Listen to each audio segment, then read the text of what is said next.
부산 지하철은 지난 75년 7월 청룡동에서 범내골역까지 1호선 1단계 16.1km 개통으로 부산을 지하철 보유도시로 만든 데 이어 올해 5월 중앙동까지 2단계가 개통되면 부산도 본격적인 지하철 대중교통 시대를 열게 됩니다. 2단계 구간 범치로 광장에서 부산 지하철은 1단계 개통으로 운행 구간이 짧아 하루 이용객이 8만 명 선에 머물러서나 2단계가 개통되면 서면과 부산역, 중앙동 등 주요 도심을 연결하게 돼 승객이 31만 명 선을 넘어 대중교통 수단으로 자리를 굳히게 됩니다. 한편 건을 하나 받아가지고 나와서 지하철역으로부터 가까운 거리에 종점이 있는 버스를 무료 지하철과 버스를 중심으로 한 대중교통 체계를 재정립하기 위해서 교통부가 검토 중인 무료 환승제는 지하철과 버스의 원활한 연계 수송을 통해서 지하철과 버스 이용 승객들의 편의를 최대한으로 도모하기 위한 것입니다. 교통부는 현재 승제를 실시하게 되면 지하철역에서 내려 짧은 버스 구간을 타기 위해 버스 요금을 또다시 부담하지 않아도 돼 지하철 이용객이 크게 늘어나게 될 것으로 보입니다. 또한 이 경우에 지하철은 환승권 한 장당 일정액을 해당 시내 버스에 돌려주게 됩니다.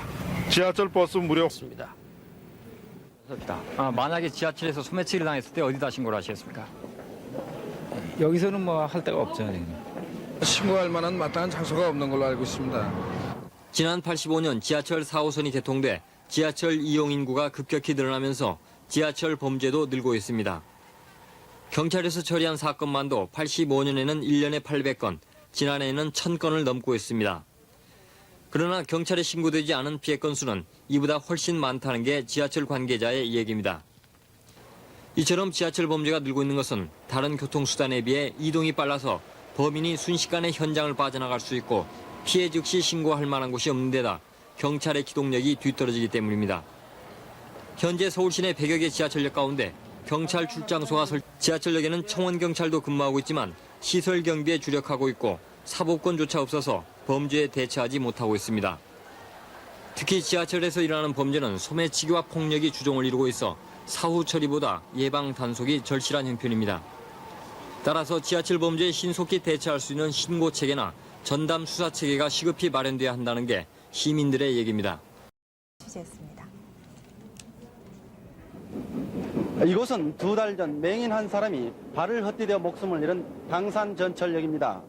그러나 이 같은 사고는 맹인들에게 출입구와 개찰구 그리고 타고 내리는 곳을 정확히 일러주는 음향 유도 장치로 막을 수 있습니다.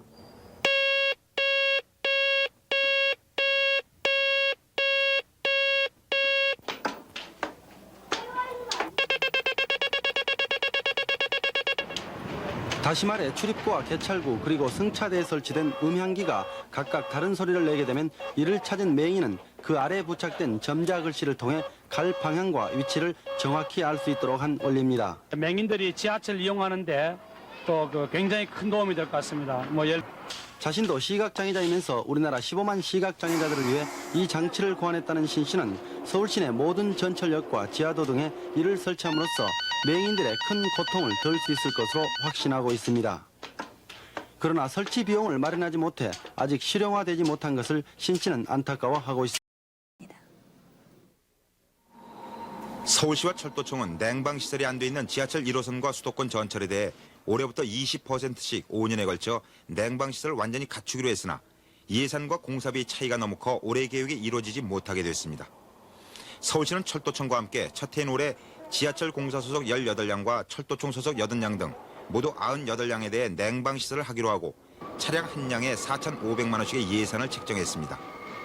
그러나 지난 4월과 6월에 두 차례에 걸친 입찰에서 설비업체인 현대와 대우중공업이 일본 앵화 상승에 따른 공사비 부담이 커져 타산이 맞지 않는다는 이유로 참여를 하지 않음으로써 유찰돼 지금까지 공사 시행 업체조차 선정하지 못하고 있는 실정입니다. 더구나 지하철 1호선과 수도권 전철은 6량 또는 10량을 한 개조로 편성 운행하고 있어 냉방 시설을 할 경우 한 개조씩 중단해야 하고 공사 기간도 한 개조에 적어도 한 달 이상이 걸림에 따라 연내 착공은 엄두도 못 내고 있습니다. 이에 따라 서울에서 성북 등의 지하철 1호선과 인천, 수원 등 수도권 전철을 이용하는 하루 100만에 가까운 시민들은 승천안과 함께 한증막 같은 더위 속에 이중의 고통을 겪고 있습니다. 주변 여건의 변화 등을 고려하지 않은 서울시와 철도청의 주먹구구식 행정 때문에 아까운 예산이 쓰이지도 못한 채 시민들의 불편만 계속되고 있는 셈입니다. 같은 노선을 따라 도심으로 들어갑니다. 교통개발연구원 조사에 따르면 서울 시내 버스의 대부분이 이처럼 기존 간선도로 중심으로 운행되고 있는 부분이 지하철 노선과 일치되고 있습니다.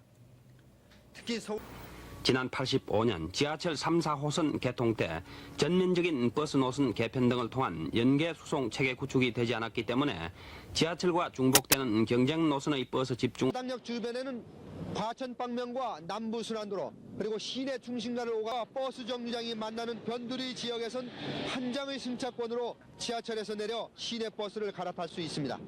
교통부는 지하철과 시내 버스 연계 수송을 촉진하기 위해 내년 봄에 지하철 근처와 시내 버스 간의 환승 요금제를 실시하기로 했습니다. 승객들이 갈아탈 노선 버스가 표시되어 있는 지하철 승차권을 이용하면 지하철에서 내려 역을 나올 때 승차권을 그대로 갖고 나와 승차권에 표시된 노선 버스를 탈 수 있게 됩니다. 교통부는 내년 3, 4월쯤 서울과 부산의 일부 시내 버스를 지정해 지하철 승차권으로 갈아탈 수 있도록 하고 내년 확대 적용할 계획입니다.